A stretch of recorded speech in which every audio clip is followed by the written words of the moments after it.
दर्शक मित्रों, आप देख रहे हो जय टीवी भारत। मैं हूं दिव्या। साल्वी हॉस्पिटल्स ने जॉइंट रिप्लेसमेंट के लिए भारत के सबसे बड़े ऑर्थोपेडिक अकादमिक सम्मेलन की मेजबानी की। ऑर्थो टेंडर्स 2024 ऑर्थोपेडिक और जॉइंट रिप्लेसमेंट सर्जरी में अग्रणी साल्वी हॉस्पिटल्स ऑर्थो टेंडर्स 2024 की मेजबानी कर रहे हैं, जो ऑर्थोपेडिक पेशेवरों के लिए भारत का सबसे बड़ा अकादमिक सम्मेलन है। अहमदाबाद स्थित कार्यक्रम में दुनिया भर से लगभग पेशेंटने एक જ જગ્યાએ બે સર્જરી થાય. બોનબેકનો મોટો ફાયદો એ કે પેશન્ટને એક જ સર્જરી થાય છે અમુક વાર. 3 દિવસની જે શુક્ર શનિ રવિ મિટિંગ રાખેલ છે અમદાવાદમાં, એને ઓર્થોટ્રેન્ડ 7મો વર્ષ છે.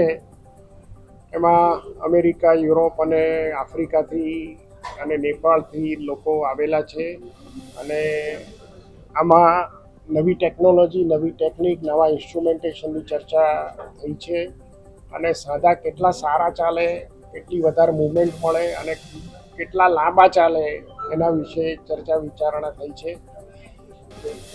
બીજી વાત જે તમે પૂછ્યું કે ઘૂંટણનો રિપ્લેસમેન્ટ જે કરવામાં આવે છે એમાં સૌથી કોમન કારણ કયું છે, તો સૌથી કોમન કારણ ઘસારો છે ઘૂંટણનો, ઓસ્ટિયોઆર્થરાઇટિસ ઓફ ની કહીએ, અને બીજું કારણ છે સંધિવા છે. આ બે મુખ્ય કારણો છે સાંધો બદલવાના, નીના રિપ્લેસમેન્ટ.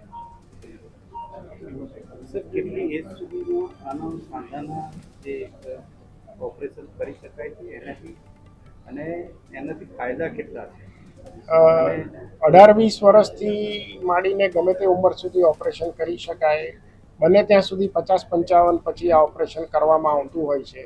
પણ જ્યારે સંધિવાના કેસ હોય ત્યારે યંગ એજમાં પણ કરવું પડે છે.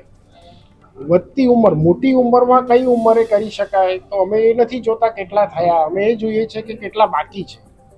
જો પેશન્ટની હેલ્થ સારી હોય, બીજા કોઈ મેજર ડિસીઝ ના હોય, તો મેં ની રિપ્લેસમેન્ટ 94 વર્ષે બી કરેલું છે અને હિપ રિપ્લેસમેન્ટ 100 વર્ષે બી કરેલું છે. અમને એમ લાગે કે 2-5 વર્ષ પેશન્ટ પાસે છે અને બીજી કોઈ તકલીફ નથી ને ચાલતા કરવા જોઈએ, વ્હીલચેરમાં જિંદગી નહીં જાય, તો અમે કરી આપીએ.